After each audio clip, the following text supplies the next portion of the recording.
Yup, yup, yup, yup, yup, yup, yup, yup, yup, yup.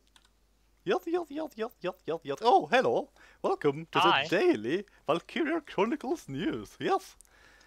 So apparently this PS3 only niche title which didn't sell very well, released 2000 November 2008, is now coming to PC 11th November. I am super Yes. baffled and really jealous because apparently this seems to be uh, like caused by this fan petition to Sega to make a bunch of stuff for PC. I'm very jealous because I had my own petitions trying to stock my PC, RA5 Gold PC. No one listened, god damn it, peoples. Oh. But yeah, this is coming for PC, which is really neat because I played the game on PS3. It's a really good game. It's like a turn-based tactical strategy game. Kind of hard to explain. I would compare it with like XCOM and Jagged Alliance games, and I would personally say that this game is a lot better than the newer XCOM game. So anyone Oh. liking that, maybe they should check into that.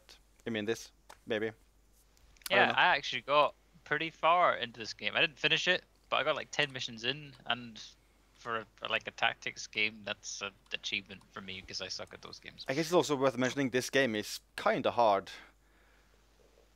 and Oh. and it can be slightly mean. Like it has the system, which is also like typical to XCOM and Jagged Alliance games, where if a soldier dies, you can lose him for good. Yeah. I guess it can also be compared to like Fire Emblem in that regard. I haven't played that series, but it might be similar to that as well. So I have prepared a bunch of screenshots, like for the Steam store page. They have put up a bunch of 1080p screenshots of the PC version, and I took similar screenshots from the PS3 version at 720p, which is the max resolution of that version. So we can take a look at those.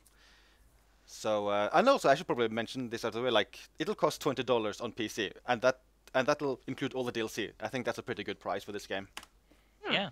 So here's a screenshot of PS3 version at 720p. So Yep. very PS3, very PS3. And this is a screenshot from the store page of the game at 1080p. The So Jackies, they're gone.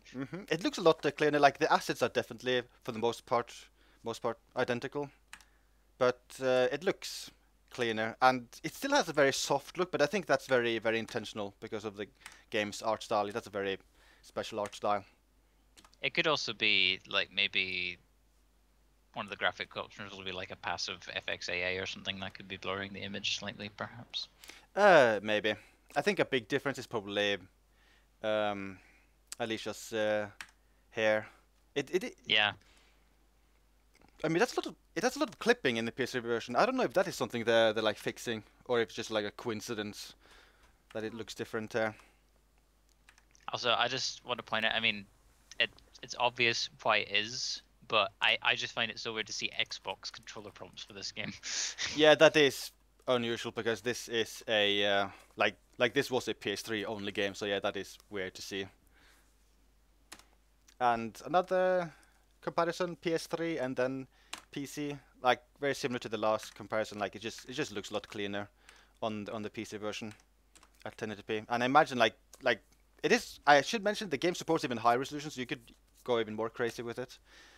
4K, 8K, They've also 16K. they've also confirmed it'll support 60 FPS on PC, so that's nice. Actually, it is Yes. surprising. Like this isn't super old title, so I kind of assume they would be lazy with the port, but they're putting a lot of effort into it. Like it'll support mouse and keyboard and also controller. Like you can remap all the controls, and the system requirements are stupidly low. Like you can play this with a Core 2 Duo, 2 gigs RAM, and a GeForce GTS 240. Like those are super low requirements. Oh, it would pass the PC test of time. I think one difference is that like I think they've improved the textures for the trees. I don't know, maybe. Maybe. Hard to tell. It might just be you can see the texture detail more at the higher resolution, maybe. Maybe.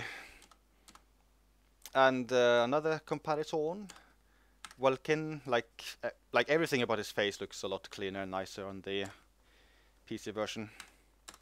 I guess that's just the thing about this art style in general. It just really benefits from higher resolutions and anti-aliasing to just smooth out all the jaggies. Yeah. Although The general look doesn't look that drastically different, which I also think is because of the art style. But I think a big difference Yeah. will be 60 FPS. Like that will look really nice, I think. Oh yeah. There's another. Well, I think this is actually the last comparison. So you can see here. Apparently Largo is now replaced by Hector. That is due to me not having that character available when I did this. I think this might actually be the smallest difference, but still, like you can see, like it just looks cleaner. Like especially in the distance, it looks cleaner. You can see things more clearly, and I imagine the difference will be more. It'll be more profound at high resolutions, and 60 FPS will be quite nice. I am just baffled this gets released at all, because still, like, PS3 only, 2008, didn't sell very well, and now it's only for PC. Like, it's really neat, because this game is super awesome. I had a lot of fun playing through this game. Yeah, I wouldn't mind giving it another shot. Maybe try and actually finish it this time. And as with the PS3 version, it'll also support dual audio, so you can choose between English or Japanese voices. And even though the system requirements are very low in general, it does have one thing which is slightly demanding. It does require 25 gigs of hard drive space, which is a fair bit. PS3 exclusive, you gotta use that Blu-ray space. Yeah. I think many PS3 games didn't take that much space because they were multi-platform titles, so they just had to they had to be built for the 360 with DVDs. But this was a PS3 only title, so they could go crazy. I imagine a lot of that space is due to pre-rendered cutscenes. I think the game had quite a few of those. Well, that, and I assume the 2 audio tracks as well. Like that voiceovers actually can take up a surprising amount of space. Yeah, probably. So yeah, this game gets released on November 11th. I will probably record something of the game then at 60 FPS, most likely. YouTube supports 60 FPS, you guys. You hear that? Yes, it does. This podcast is at 60 FPS. It's really unnecessary, but I like it. But yeah, that's the daily news of Valkyria Chronicles.